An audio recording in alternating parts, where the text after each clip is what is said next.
Hi, I'm NateBob27, and I'm a relatively big fan of the Zelda games. I, only put like 400 or 500 hours into Breath of the Wild, and I've only put, 120 hours into Tears of the Kingdom. So I can definitely say that I'm a Zelda fan. But why are the Zelda games so good? I mean, you can obviously say how certain Zelda games are good, like Wind Waker. Oh, you got the big seed to explore, you got amazing music, and you have this beautiful cartoony art style. And Twilight Princess, you got this thick, heavy atmosphere, you got cool, brand new motion controls, and you got a great story. But some other games take a little bit more digging to figure out why they're so good, like Ocarina of Time. On the surface, it's an old, janky, hard to control, terrible looking N64 game, but once you start really playing it, you realize that it's one of the best games ever made. And it's that case for a lot of different games, like A Link to the Past. At the beginning, it's really sloggy and bad and not that fun, and it controls pretty bad,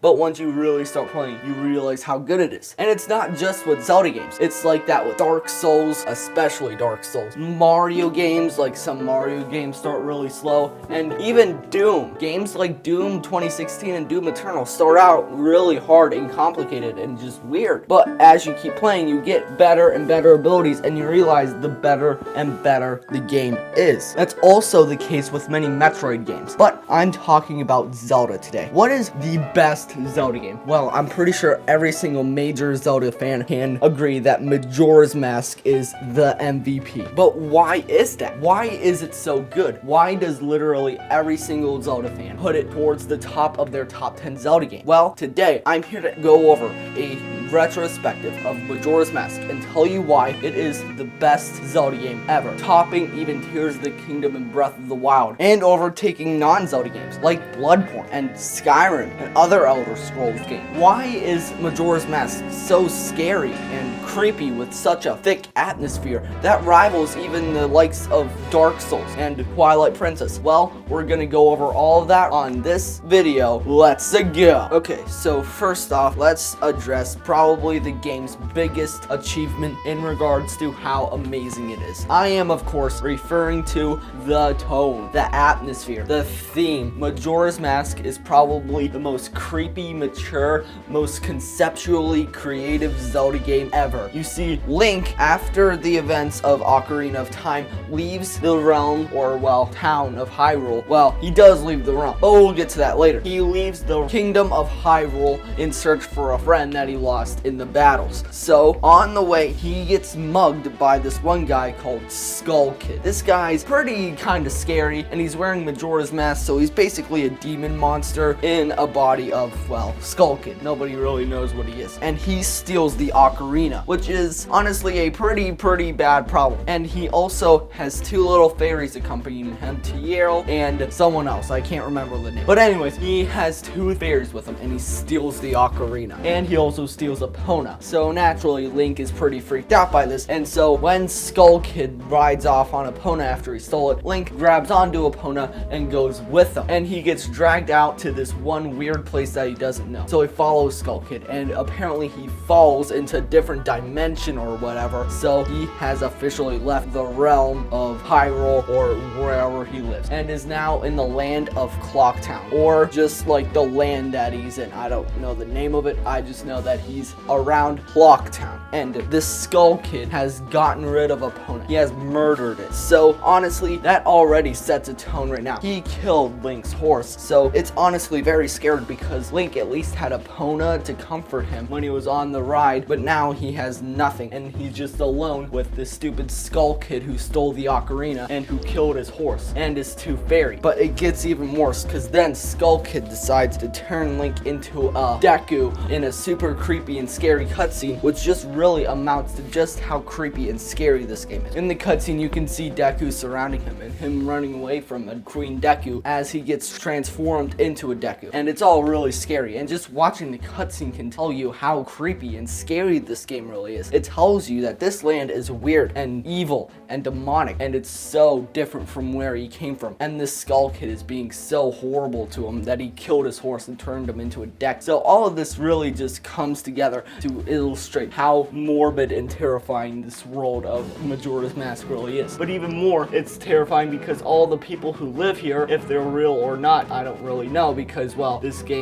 land is really different from Hyrule and may just be a fever dream of Link's. Anyways, all the people in this town are gonna be killed in 3 days by a horrifying moon figure in the sky. So yeah, that also is helping the tone. But overall, this conveys that Majora's Mask is an extremely creepy and offsetting Zelda game in its theme, and it also conveys that it's a very creative Zelda game, seeing how they created an entire new realm, new characters, and a new town, and a new antagonist for Link to battle. So that also can tell you that this game is extremely creative in its design. Okay, we talked about how thick and heavy the atmosphere is and how creepy this game is. So now we need to talk about the real substance. Sure, a game's tone and theme is definitely a very big factor, but come on, why are you playing a video game? For the gameplay, it's kinda in the name. So why is the gameplay and the gameplay plot as it is in Majora's Mask as good as it is? Well, continuing the plot line from here, Link goes into this little clock, Big Ben thing, a whole bunch of turning gears and stuff, and a whole bunch of like cogs going back and forth, and he finds a door, and behind the door he finds this one guy, a super creepy mask salesman guy, and he says that Skull Kid has stolen one of his most important masks, Majora's Mask, and the mask turned him into a complete demon monster who is going to crash a terrifying moon figure into Clock Down within 3 days, and if Link doesn't get it back, then the mask guy can't turn him back to normal, and he'll be stuck there forever to die when the moon crashes him. So this sets up a lot of things. It sets up the whole mask mechanic, which is a whole thing, and it sets up the 3-day mechanic. Majora's Mask is a really peculiar game in the fact that you only have 3 days or 72 hours to complete it. Now, if you go over 72 hours, then it's not that bad because you can just get the ocarina back and play the Song of Time, the rewind time, back to when you still had 3 days left. So it's not too much pressure, but it's definitely a lot of pressure because if you do have to sing the Song of Time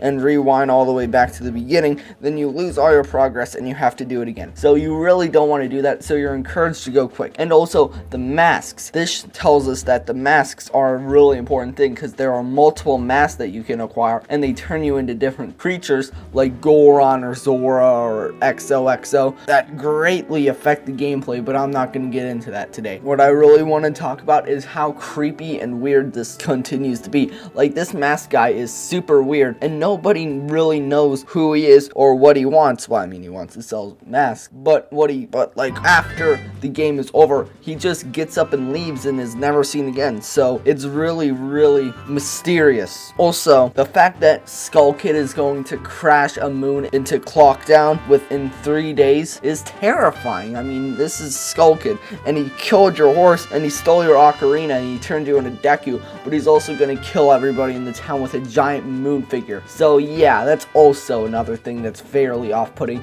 But altogether, this tells you that this whole beginning sequence tells you that the game's mechanics and gameplay is very different from any other Zelda game, which also lends it a creative nexus of a sort to the rest of the Zelda games because it's so different and creative because you only have 3 days and there's masks. Who came up with masks? That's just so cool. Okay, last up, some final things before we wrap up this video. Majora's Mask can be a very creepy, terrifying, sadistic, and overwhelming game, but it also can be a very beautiful game. Like with the music. The music in this game can strike a balance between very creepy and off-putting to really beautiful and serene. And also the graphics can also illustrate that. Now, it is hard to make out some stuff through the aged N64 graphics, but through the low poly counts, you can see that there is a lot of beautiful architecture in Clock Town, and some of the dungeons really look interesting and complex. And speaking of the dungeons, this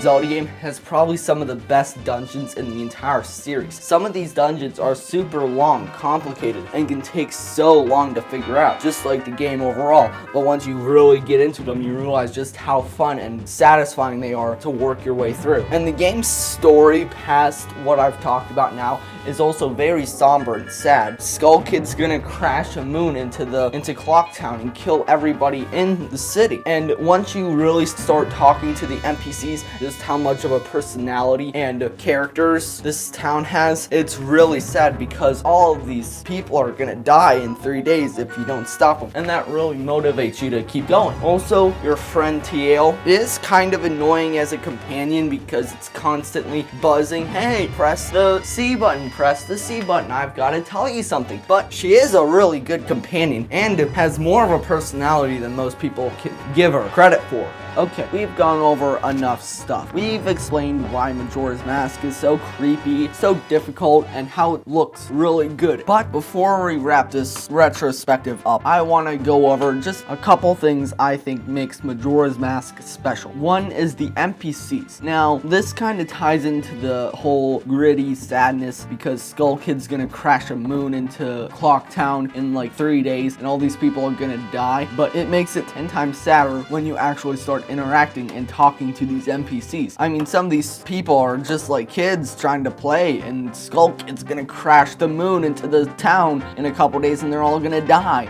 It really adds a lot of tension and really sad feelings to the game that really heighten its appeal. And also, tying into NPCs, you can find these little like buildings or rooms or something, and you have to get specific masks to get in or play the games, and you can actually play little games. And it is kind of a waste of time because, I mean, it's really not contributing much to the main quest, and you only have 3 days to get all this done, so playing games is kind of a waste of time, but they're still really fun, and the people who run these games are like super fun too. Like, some of these characters are legit better than some of the people I've met in Starfield or Skyrim, okay? Like, seriously, this game was like back in 2000, and Starfield, I know Starfield's a hot topic right now, but like, I mean, come on. Majora's Mask has better NPCs than Starfield, just putting it out there. Also, exploration. I know exploration in basically every single game before like 2006, or at least before Skyrim came out, was not really a thing. Like,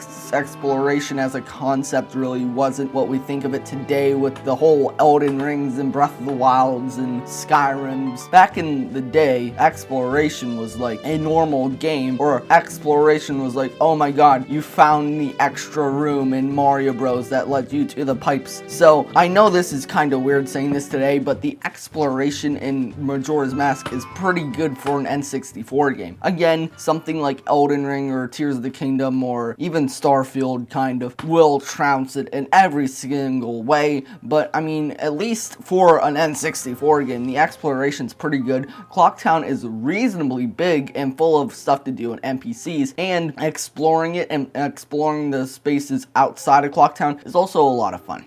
Okay, we have come to the conclusion of this retrospective of Majora's Mask, and there is so much stuff we still have not yet to talk about. I mean, the dungeons. We haven't even talked about the dungeons, and they're arguably the biggest part of the game. I can't believe I haven't touched once on dungeons, but I'll just say right here that they have some of the most intuitive and fun puzzle designs of any Zelda game. They're head over toes with other games like Wind Waker with its like 2 dungeons, and they all incorporate the masks really well. Also, all the dungeons have a very distinct theme, which is a nice breath of fresh air after games like Ocarina of Time, which have kind of samey dungeons. Anyways, there is still so much we have yet to talk about. Like, I barely even got into the first half of the story, and the story is probably the biggest thing of the game. But I have had my fill of nerding out about video games for the day, so I am going to cap off this retrospective right here. How did you enjoy the video? Did you like it? Do you think it's a bad video? Why would you think it's a bad video? How about you leave your comments down in the comments below? And if you thought it was a good video, then hey, tell me why you thought it was a good video down in the comments below. Anyways, I'm NateBob27, and I'll see you in the next video.